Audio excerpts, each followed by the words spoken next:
Bom dia, pessoal. Vamos dar aqui continuidade ao nosso conteúdo de União Europeia e Rússia. Essa é a nossa segunda aula a respeito desse tema. Então, na União Europeia, apesar de ser um bloco econômico que é bem organizado, como a gente viu na aula anterior, existe também ainda desigualdades sociais, desigualdades econômicas, né, nesse bloco econômico. Por que isso acontece? Porque na Europa como um todo existe uma política social.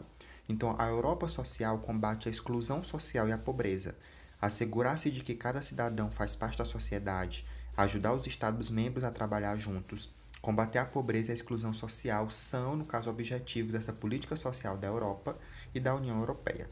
E a Europa social promove a diversidade, direito à igualdade de tratamento sem discriminação. A legislação europeia proíbe a discriminação em razão do sexo, origem racial ou étnica, deficiência, idade, orientação sexual e religião ou crença. Só que mesmo com essa política que é excelente da União Europeia, né, e da Europa como um todo, existem ainda desigualdades sociais dentro desse bloco econômico. Então, desigualdade, por exemplo, de renda. Então, nós podemos observar aí a evolução do PIB per capita, ou seja, a soma das riquezas dividida pela população na Europa. A gente fala assim na Europa porque a União Europeia, né, vai ter os países membros que são europeus. Então, quando a gente fala da Europa como um todo, consequentemente, estamos falando também da União Europeia. Então, o PIB per capita reflete a pobreza ou riqueza do país, do ponto de vista da população. Nesse caso, o conceito usado é poder de compra, que suaviza as diferenças de preços entre os países. E a comparação que a gente pode fazer é que a média dos 27 países da União Europeia é o PIB per capita de referência, acima de 100. A população do país é mais rica do que o restante dos europeus do bloco, abaixo de 100 é mais pobre. Então, observem aí, lá nessa tabela. União Europeia, vejam que tem uma estagnação, né? 95, o PIB era 100, 2002 continuou sendo 100 e 2010 continuou sendo 100. Diferente, por exemplo, se a gente for observar aí a França, que em 95 o PIB era 116, em 2002 caiu para 115 e 2010 caiu para 108. Então vejam que a União Europeia ela tem uma igualdade de renda que é estável. Estou falando isso para vocês entenderem que mesmo com essa igualdade de renda, mesmo com esse PIB tão bom da União Europeia, mas tem ainda desigualdade de renda, né, entre a população desse bloco econômico. Não é porque o bloco econômico tem uma renda per capita, um PIB bem elevado, que todas as pessoas vão ter igualdade nesse tipo de renda.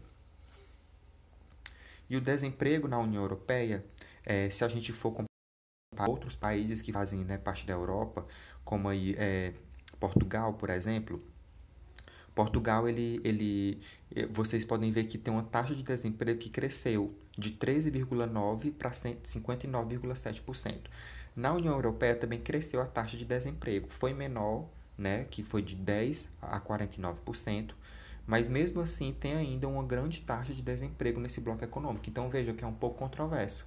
Se tem um PIB tão elevado que permaneceu de 95 a 2010 numa taxa de 100, né, sem ter oscilação, sem cair nem subir, era para também esse desemprego ir diminuindo ao longo do tempo, né? Só que ele foi aumentando. Então vejam aí por que a desigualdade ela tem que ser analisada em vários campos, né? Não apenas no econômico, né? Mas também na questão de taxa de emprego, na questão de acesso à saúde, acesso à educação, por exemplo. Então nós vamos falar um pouco aqui agora da Rússia, né? E já que nós estávamos falando da União Europeia, vocês vão ver que no livro de vocês aí, o capítulo finaliza falando um pouco a respeito da Rússia. Então a Rússia ela é o maior país do mundo, com mais de 17 milhões de quilômetros quadrados de área, quase o dobro do segundo maior país, que é o Canadá.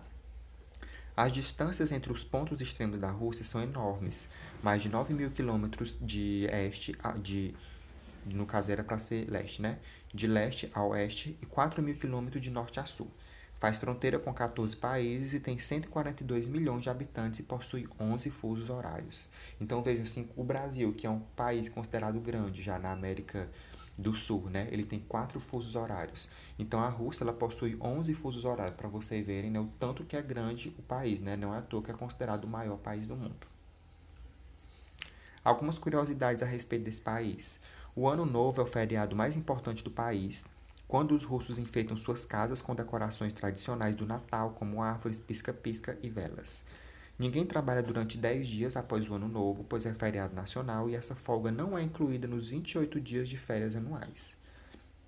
A vodka foi introduzida na Rússia no período de 1448 até 1474. O nome vodka vem da palavra russa para a água voda. Então, é um tipo de economia, por exemplo, que veio de lá. Então, é um tipo de bebida alcoólica que originalmente foi introduzida, né, e foi produzida lá, e é o que faz parte, por exemplo, contribui muito para a questão do crescimento econômico do país, né, tendo assim uma grande taxa de exportação desse tipo de produto. Então agora vocês vão aprofundar os conhecimentos de vocês, fazendo a leitura das páginas 108 a 117 e vão responder as páginas 118 e 119 do livro.